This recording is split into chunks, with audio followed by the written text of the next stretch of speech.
ကဲဟုတ်ပြီကျွန်တော်တို့ဒီ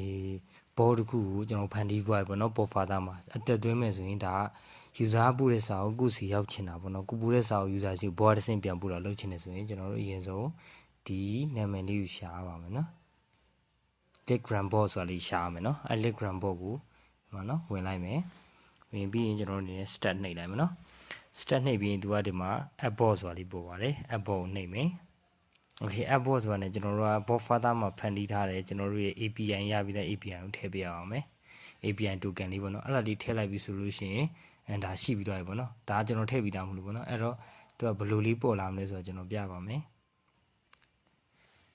သူကဒီမှာပေါ့နော်ကျွန်တော်တို့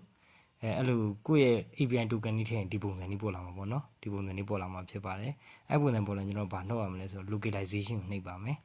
localization မှာကျွန်တော် English ပဲတုံးမယ်နော် English နှိပ်မယ် English ထားမယ်ဒီမှာ welcome tab ကဘာလဲဆိုတော့ကျွန်တော်စာလေးတစ်ချောင်းရေးပြမှာเนาะဒီမှာသူရေးထားတယ်စာ name လား last name လား user name လားအဲ့လိုမျိုးပေါ့เนาะဒီမှာသူကဆက်ကူကြိုက်တဲ့စာလေးပို့ပေးပါတယ်အဲ့တော့ကျွန်တော်ကပြင်ဆင်ထားတဲ့စာလေးရှိရပေါ့เนาะအဲ့စာလေးပို့လိုက်မယ်ကျွန်တော်ကတော့ full user name လို့ကျင်တာဖြစ်တယ် user name ပြန်ပြင်လိုက်မယ်ပေါ့เนาะနော် USC ဆန်ရသူကဒါသူသတ်မှတ်ထားတဲ့ပုံစံတိုင်းနဲ့သုံးပြရမှာเนาะ user name ဟုတ်ပြီเนาะပို့ဆောင်ပြီးနေပါပြီဒါကတစ်မျိုးเนาะဒါကတစ်မျိုးဖြစ်ပါတယ်ဒါကကြတော့ဒါ sorry ဒီစာမဟုတ်ဘူးကျွန်တော် welcome message အခုသူက welcome message လောက်ခိုင်းတာနော် welcome message ကကြတော့ကျွန်တော်တို့ဒီမှာ welcome message ကဒီမှာနော်ဒီမှာဒါလေးပေါ့ကျွန်တော် studio ပြင်ညစာလေးအဲ့ဒါလေးပို့လိုက်မှာပေါ့နော်သူကကျွန်တော်တို့ဒီမှာပြထားတဲ့အတိုင်းသူက first name ဒီမှာပြထားတဲ့ first name ရတယ် last name ရတယ် user name ဆို full name ပြအောင်ပေါ့နော်အဲ့တော့ကျွန်တော် first name သုံးလိုက်တယ်ဟုတ်ပြီနော်အဲ့တော့ဒီမှာ Telegram bot ရဲ့ပထမဆုံးတာဘာညာပေါ့နော်အဲ့တော့ဟုတ်ပြီဒါ bot ရသွားပြီဟုတ်ပြီနော်အဲ့ဆိုရင်ကျွန်တော်တို့အနေနဲ့ဒါ save change လုပ်လိုက်မယ်နော် save လိုက်လို့ရပြီဒါဆိုရပြီအပြီးရင် auto reply text ဆိုတာကျွန်တော်တို့ဒါကိုနှိပ်လိုက်မယ်ပေါ့နော်auto reply text ဆိုတာ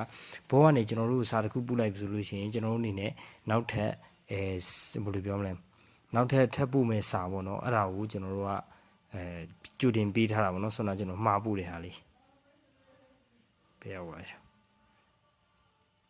ဒါပေါ့နော်ဒါလေးပေါ့ဒါလေးပေါ့နော်ဒါလေးထပ်ပို့လိုက်မယ်နော်ဒါဆိုရင်ကျွန်တော်တို့အနေနဲ့ဒါပထမဆုံးသူဘောနဲ့နေချင်းပေါ်မဲ့စာဒါဟုတ်ပြီနော်ပြီးရင်ဒါကကြတော့ဒီဘောကိုလာဟိုင်းနေလူအော်တိုပြန်မဲ့စာပေါ့နော်သူကဟိုင်းပြီးလို့ရှိရင်အော်တိုပြမယ်ပြီးနောက်တစ်ခုထပ်ပွင့်လို့ပြမှာပေါ့နော်အဲ့ဆိုရင်ဒီအဆင့်ပြီးရင်ဒါလေးနှိပ်လိုက်ရင်ပြီးသွားပါပြီနော်အဲ့တော့အဲ့ဘောကိုကျွန်တော်